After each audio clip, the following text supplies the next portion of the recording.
Alors, vous savez, Israël, vous me posez la question. Vous savez très bien ce que je pense. Oui, je vais condamner l'attaque d'une mosquée. L'attaque de la mosquée. Pas l'attaque de ceux qui se trouvaient dedans. La différence. Après, mes frères israéliens, va falloir la reconstruire, la mosquée. C'est vous qui allez la payer. Voilà. Ah, vous avez détruit une mosquée. Ce n'est pas aux Palestiniens, aux Cisjordaniens, à la Jordanie de payer. C'est vous qui attaquez. C'est vous qui remboursez. Mon Dieu. Quoi? T'aurais pas mieux dit. Ah, ça va, j'ai cru que t'allais me dire que j'avais fait une connerie. Enfin, que j'avais dit oui, une connerie. Non, c'est bon, t'aurais pas mieux dit. Bon, d'accord. Voilà, vous allez devoir repayer la mosquée. C'est Dieu qui le dit. Moi, je n'en sens rien quand tu viens m'aider.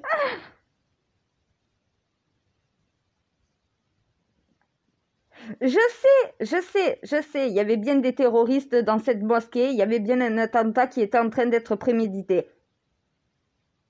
Sur ça, ils mentent pas. Mais vous avez attaqué une mosquée. Bien sûr que je condamne. Vous avez détruit un lieu saint. Vous avez détruit un sanctuaire. Vous avez détruit un temple. Vous allez reconstruire ce que vous avez détruit. C'est vous, Israël, qui allez payer. Biden vous donne de l'argent, tant mieux. Voilà, ça vous servira à rembourser ce que vous avez détruit, que vous avez catapulté. Ils vont reconstruire la mosquée à l'identique. Voilà, ils vont reconstruire la mosquée à l'identique. Ils vont payer pour la reconstruction de cette mosquée. C'est pour ça que je condamne et je condamne pas. C'est ce que j'ai... Mon Dieu, j'essaye de lui faire comprendre. À mon ministre israélien en interne, je ne condamne pas le fait que vous avez attaqué des terroristes. Je condamne le fait que vous avez détruit une mosquée. Qu'est-ce que vous allez devoir faire pour réparer ce que vous avez détruit? Ben rembourser. Vous allez reconstruire la mosquée une fois que tout ça sera terminé. Et vous allez aider à reconstruire Gaza aussi. Les Palestiniens n'ont pas les moyens de reconstruire tout ce que vous aurez détruit. Eux ne sont pas responsables. Voilà. C'est pas à eux de payer. C'est déjà le pays, un des pays au monde qui a le moins de ressources, le moins de moyens. Eh bien, Israël, après tout ce qu'elle est en train de faire, va devoir venir pallier financièrement à la reconstruction de tout ce qu'ils ont détruit. À Gaza et en dehors de Gaza. T'as détruit quelque chose? C'est toi, Israël, qui va payer. Voilà. Vous voulez faire la guerre. Vous voulez aller chercher le Hamas et le détruire jusqu'au dernier. Vous y arriverez jamais, mais vous allez détruire. Tout ce que vous allez détruire, vous allez reconstruire. C'est ce que je leur dis en interne. Ah ben, ils sont en train de prendre conscience que ça va leur coûter cher à la fin. Arrêtez de tout bombarder comme ça, c'est vous qui allez reconstruire. C'est vous qui attaquez la Palestine, c'est vous qui reconstruirez la Palestine. C'est pas les Palestiniens qui vous ont attaqué, c'est le Hamas. Le Hamas ne repayera pas les constructions que vous avez détruites. C'est vous qui les avez détruites, pas eux. Ah, mais par contre, ce que normalement le Hamas a détruit en Israël, c'est au Qatar de payer. C'est ce que je lui ai dit.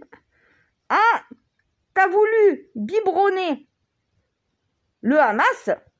Eh bien maintenant, c'est toi qui vas payer. Voilà. Les pays alliés au Hamas vont devoir rembourser à Israël ce que le Hamas a détruit, puisque les Palestiniens ne pourront pas rembourser.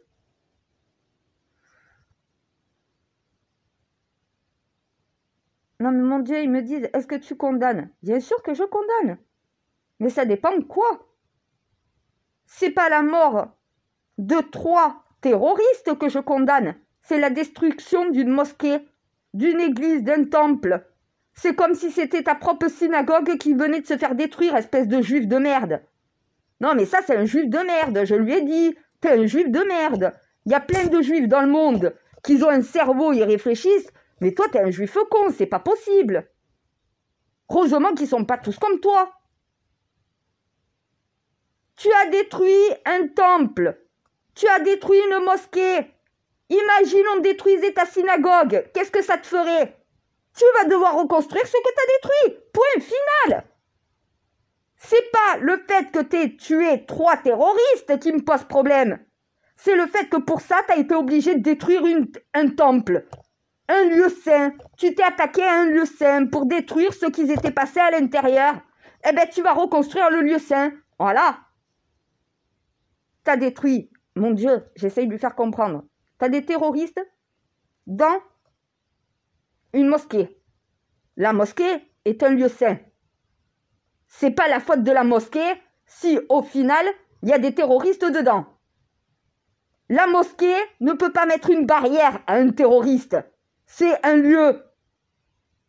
La barrière à un terroriste, c'est un humain qui doit la mettre. Un lieu saint ne peut pas empêcher quelqu'un de rentrer dedans. Donc, tu t'es attaqué à une mosquée pour détruire les 3 terroristes qu'il y avait dedans. La mosquée, tu vas devoir la reconstruire. Avec tes sous. C'est toi qui l'as détruite. Certes, pour tuer des terroristes, mais à côté de ça, tu as quand même détruit une mosquée. Est-ce que tu veux qu'on détruise la grande synagogue d'Israël? Tu le prendrais comment? T'es un croyant ou t'es pas un croyant? C'est pour ça, tuteur, ne me bloquez pas à nouveau pour le juif de merde. J'ai du respect pour les juifs, je suis moi-même juive. Mais à un moment donné, ça, c'est un juif con. Tu détruis une mosquée, un lieu saint, pour détruire 3 terroristes dedans. Tu l'as détruite, la mosquée. T'as détruit les terroristes dedans, mais la mosquée, elle est détruite. Tu comptes te faire quoi pour réparer ta connerie? Eh ben, tu reconstruis. Voilà, tu répares. Tu as privé de musulmans de leur mosquée. Eh ben, tu vas devoir leur redonner une mosquée à ces musulmans. Mon Dieu, mon Dieu, mon Dieu. Les juifs d'Israël se disent être des croyants. Parce qu'en interne, je leur dis, vous auriez pas dû vous attaquer à cette mosquée. Il me dit, oui, mais il y avait des terroristes dedans. Oui, d'avoir ces terroristes dedans, oui. Mais la mosquée, vous l'avez détruite. C'est un lieu saint. C'est comme si on détruisait une synagogue ou une église. Ça ne se touche pas, un lieu saint. Vous l'avez détruite, maintenant, il faut reconstruire. Vous allez payer les réparations pour cette mosquée. Vous allez la remettre hors de terre, puisque maintenant, elle est complètement détruite. Eh bien, qu'est-ce qu'il me répond? Il me dit, mais tu condamnes ou tu condamnes pas? Non, mais tape-toi, le devant, là, tu sais, la pointe du crâne, tu tapes. Essaye de te remettre le cerveau en place, fais-le bouger, je sais pas. Tu as détruit une mosquée. T'as privé d'un temple des musulmans pour tuer 3 terroristes dedans. Tu les as eus, tes terroristes. Maintenant, tu devras reconstruire la mosquée puisque tu l'as détruite. C'est pas compliqué. Eh ben oui, tu redonnes aux croyants ce que tu leur as retiré. T'as voulu les terroristes, tu les as eus. Maintenant, tu vas devoir donner à ce peuple sa mosquée. Tu vas devoir leur rendre leur mosquée. La mosquée n'appartenait pas aux terroristes. Elle appartenait à tous ceux qui croient en Allah, tous ceux qui croient en Dieu et qui allaient dans cette mosquée. Elle n'y est plus. T'attends quoi? T'attends quoi de la part de ces habitants? Un merci? On n'a plus de lieu pour prier? Eh bien, tu vas reconstruire le lieu pour qu'ils aillent prier. Si tu es un véritable croyant, si comme les Israéliens se disent, ils sont juifs, ils sont hébreux, si mes sionistes sont vraiment des sionistes, ils comprennent l'importance de reconstruire un lieu saint. Tu l'as détruit, c'est toi le destructeur de cette mosquée. C'est toi qui vas la reconstruire, c'est toi qui vas payer pour ça. Tu répares ce que tu as détruit.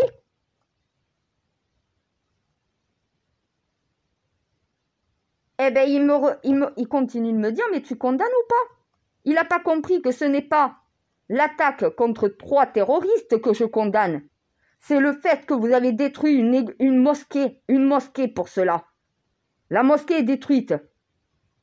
Les croyants qui n'étaient pas des terroristes n'ont plus de lieu pour aller prier. Va falloir que tu reconstruises cette mosquée. C'est toi qui l'as détruite. Je condamne la destruction de la mosquée, l'attaque sur la mosquée, et je ne condamne pas que tu attaques 3 terroristes qui se sont planqués dedans et qui sont en train de faire un attentat. C'est une chose. Mais la destruction de la mosquée, est-ce que tu étais obligé de détruire cette mosquée? Non. Et envoyé des soldats sur le terrain, rentrer de force dans cette mosquée, tu les faisais prisonniers, les 3 terroristes. Tu n'étais pas obligé de détruire cette mosquée. Tu rentrais dans la mosquée, tu prenais ces 3 terroristes et tu les embarquais dans ton gouvernement pour les interroger et pour les présenter devant la justice. Non, tu as détruit une mosquée pour pouvoir les tuer, au lieu de les faire prisonniers. Eh bien oui, à un moment donné, un terroriste, tu ne le tues pas. Tu l'attrapes, tu le mets en prison. Tu le gardes enfermé à perpétuité sur surveillance. Tu ne le tues pas. Sinon, tu es autant criminel que celui que tu veux tuer. Tu vaux pas mieux. Allez les chercher, faites-les prisonniers. On l'a fait avec les nazis. On est allé les chercher un peu partout dans le monde pour les mettre derrière les barreaux. Vous êtes incapable de refaire ça? Qu'est-ce que nous a appris l'histoire? A priori, rien. Puisqu'on continue les mêmes dégâts qu'on a fait dans les années précédentes, mais en pire à l'heure actuelle. Ils ont la possibilité d'envoyer un commando d'élite d'une dizaine de soldats pour prendre cette mosquée de force, rentrer à l'intérieur, faire prisonnier les 3 terroristes et la mosquée n'aurait pas été détruite. Tu n'es pas capable de faire ça, donc tu as détruit une mosquée, tu vas la reconstruire. Tu n'avais pas à bombarder une mosquée. Tu aurais dû rentrer dedans avec des soldats, faire prisonnier les 3 terroristes qui se trouvaient dedans et ressortir avec les terroristes et retourner en Israël. Eh bien, ça s'appelle une évacuation forcée. Voilà, tu prends la mosquée en otage, tu rentres dans la mosquée, tu fais 3 prisonniers, tu les extrais de là où ils se trouvent, tu les emmènes dans tes prisons et le travail est fait. Aucune mosquée n'aurait été détruite, aucun mort. Ils ne sont pas capables de faire ça. Eh bien, ils ont fait 3 morts, 3 terroristes qui auraient pu être présentés devant la justice. Donc voilà, puisque soi-disant, ils sont à l'occidental. Non, si Israël était vraiment à l'occidental, il ferait les choses correctement. Il ne se comporterait pas comme des terroristes. Là, moi, j'ai tous les pays... Mon Dieu, j'ai tous les pays musulmans qui me disent ils ont attaqué une mosquée. Ben oui, je sais, il y avait 3 terroristes dedans. Donc, ils ne savent pas rentrer de force dans la mosquée, prendre en otage ces 3 terroristes, les exfiltrer de là où ils se trouvent et de les emmener dans une prison. Ils ne savent pas faire. Donc, bien sûr qu'ils ont bombardé la mosquée pour pouvoir avoir les 3 terroristes dedans en même temps. Maintenant, la mosquée, ils vont la reconstruire. C'est ce que je dis à tous les pays arabes actuellement en interne. Israël va devoir reconstruire la mosquée qu'ils ont détruite. Voilà, ils vont devoir payer pour la reconstruction de cette mosquée. C'est eux qui vont payer pour que cette mosquée soit reconstruite. Eux, Israël, ils l'ont détruite, ils répareront. Voilà. Macron, diplomatie, tu vas te rendre en Israël, tu vas avoir la voie diplomatique, tu vas te rendre au Qatar et tu vas rencontrer le chef du Hamas avec le chef du Qatar à une table tous les 3 et vous allez essayer de voir comment sortir de tout ça avec les honneurs et la force intellectuelle, pas la force de la guerre. Non, parce que Macron, enfin mon messager Macron me dit mais il doit aller où? Mais il doit aller au Qatar et il doit aller en Israël. Où se trouve le chef du Hamas? Au Qatar. Où se trouve le chef d'Israël? En Israël. Tu fais quoi ton cul posé sur ton canapé en France? Lève ton cul, va au Qatar. Le chef du Hamas t'attend pour dialoguer, pour échanger, pour parler, pour essayer de négocier pour tes otages. Et pareil, à un moment donné, la France, si Israël va trop loin, faut qu'elle arrête de suivre. Elle doit condamner aussi ce qu'Israël fait. Aller là-bas en lui disant « Maintenant, ça suffit. Vous vous attaquez à des populations, vous vous attaquez à une religion, vous vous attaquez à des lieux saints. des lieux consacrés, vous détruisez une mosquée, vous bombardez un hôpital. À un moment donné, comment la France, soi-disant avec ses valeurs et son éthique, est capable d'accepter cela, de tolérer cela? Elle doit mettre un stop. Là, tous les pays doivent dire à Israël, n'allez pas trop loin, sinon vous vous retrouverez tout seul. Et c'est comme ça qu'Israël va arrêter ses conneries.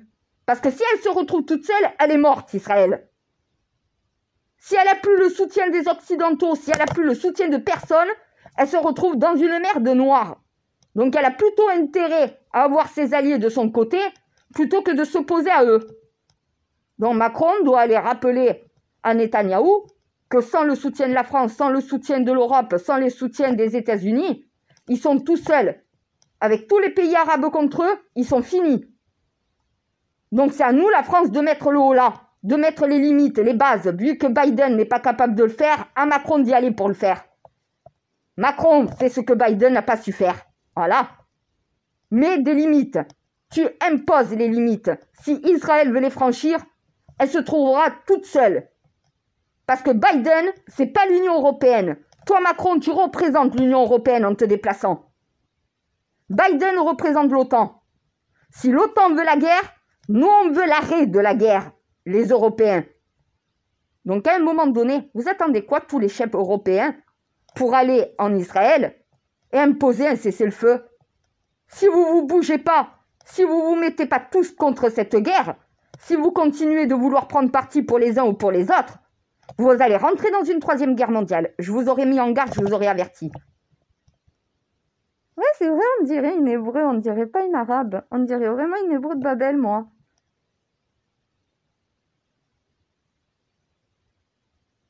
Chut, mon Dieu, faut pas dire que je suis ce que un humain doit être réellement en croyant. Ils savent pas ce que c'est être un être humain. Ils ne comprennent pas. Ils ne savent même pas ce qu'ils sont. Quand on voit comment ils se comportent comme des animaux les uns envers les autres, pas comme des humains. Ils n'ont pas la sagesse d'esprit de l'être humain. Ils ont la connerie humaine de l'animal. Ils sont restés des singes. Hein, mais l'humain est censé devenir l'égal d'un alien. L'intelligence supérieure de cette planète. On dirait des singes qui ne veulent pas voir, qui ne veulent pas entendre et qui ne veulent pas parler. Ils sont toujours restés les mêmes. Ils n'ont pas été élevés, pas été éduqués, pas été instruits. Ils n'ont rien retenu, ils n'ont rien appris. Parce que j'essaye de faire comprendre en interne à Macron que c'est pas Yael Braun-Pivet qu'il faut envoyer à Netanyahou en Israël. Une délégation de l'Assemblée nationale. Mais qu'est-ce que fout l'Assemblée nationale en Israël? L'Assemblée nationale vote les lois pour la France.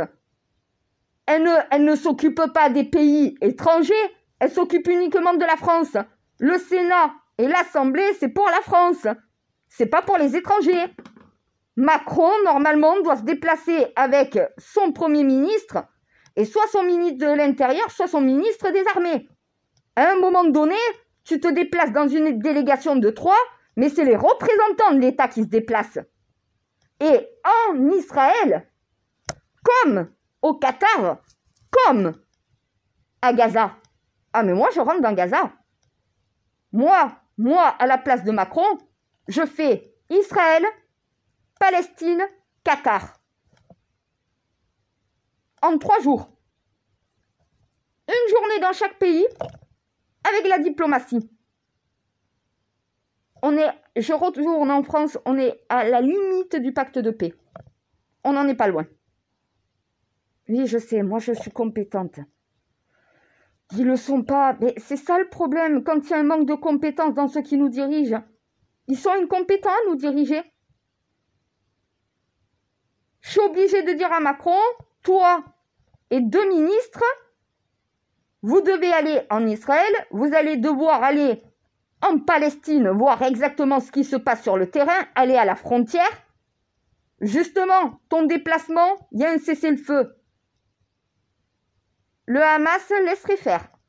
Ça voudrait dire que ce chef d'État porterait ses couilles. C'est ce qu'on m'a dit. C'est ce que le frère du Hamas m'a dit.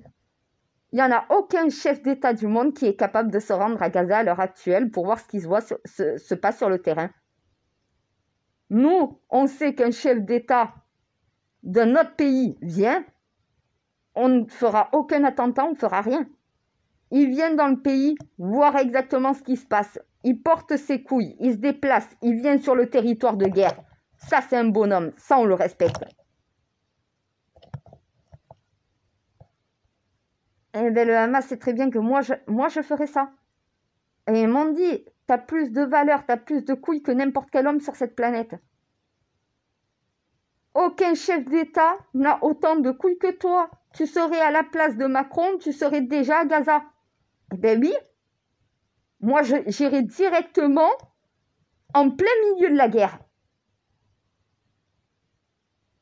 Et de toute façon, je sais que je suis protégée par toi. Il y a une bombe qui peut tomber à côté de moi, que je n'aurai aucun éclat, rien du tout. Et je le sais déjà d'avance. Tu te rappelles le jour où j'allais traverser ? Tu m'as arrêté carrément, j'étais incapable de marcher, d'avancer ou quoi que ce soit. C'est comme si j'avais un mur invisible devant moi. Tu m'aurais pas empêché d'avancer, je me faisais écraser. Tu es toujours là en train de me protéger. Ça fait 6 ans maintenant. 6 ans que connecté avec toi, il peut quasiment rien m'arriver. À part des épreuves. Ouais, les épreuves dans ma vie privée sont très très dures. Mais j'ai pas les épreuves que vivent le reste du peuple. Voilà.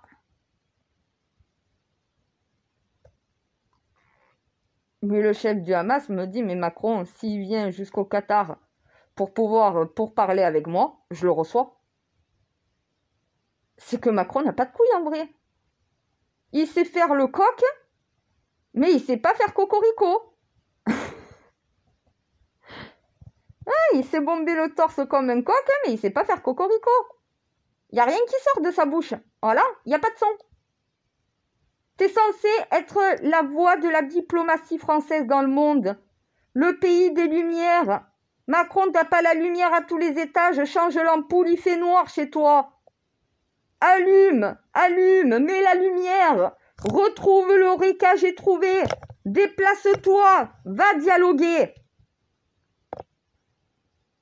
Mon Dieu, c'est même à moi de lui dire quoi faire. Je suis pas sa mère. Je suis pas sa daronne. J'ai l'impression avec Macron que c'est un petit de 3 ans que je suis obligée de prendre par la main pour l'aider à traverser la route.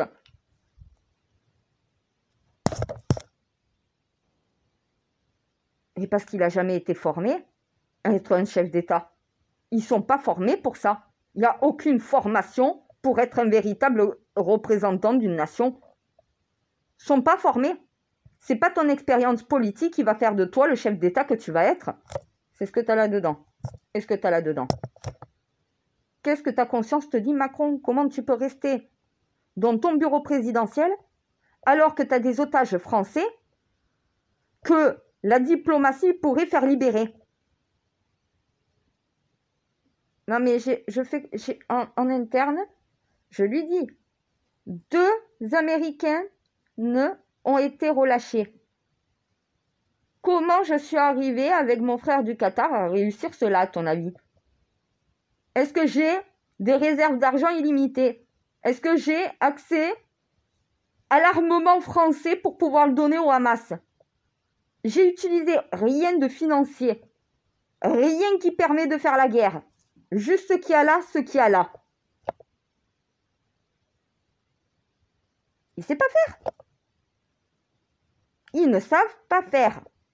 Ils ne savent plus faire de la diplomatie. Être diplomate dans ce monde, ils ne savent plus faire. Ils ont passé leur vie à se faire la guerre, qu'ils ne savent même pas faire la paix. Je sais que c'est ça le fond du problème. L'humanité s'est divisée depuis sa naissance. Depuis sa naissance, l'humanité se fait la guerre elle-même. Arrivée à 7 fois 3600 ans de vie humaine sur Terre, ben oui, au bout d'un moment, quand tu as passé ta vie à faire la guerre sur Terre, tu ne sais plus faire la paix. Et la diplomatie, c'est la paix. Si tu es diplomate, c'est que tu as la parole de paix dans ta bouche. La paix permet d'arrêter la guerre. Voilà. Ça commence par un cessez-le-feu. Ça commence par amener de l'aide humanitaire. Ça commence aussi a rappelé à Israël qu'elle a la possibilité de faire la guerre sur du long terme sans être obligée d'attaquer Gaza. Traquez-les dans le monde entier, les frères du Hamas. Traque-les dans le monde entier. Suis-les comme leur ombre. À distance, tu peux même les tuer sans être obligé de bombarder une nation pour autant. Pensez la guerre différemment. Vous voulez plus de terroristes? Mais des terroristes, il y en a partout dans le monde. Tu les élimineras de Gaza, mais tu les élimineras pas du reste du monde. Si vraiment tu veux éliminer le terroriste, tu n'y arriveras jamais. N'importe qui peut devenir terroriste à n'importe quel moment. C'est le mal de l'humanité. Voilà, c'est le mal de la guerre.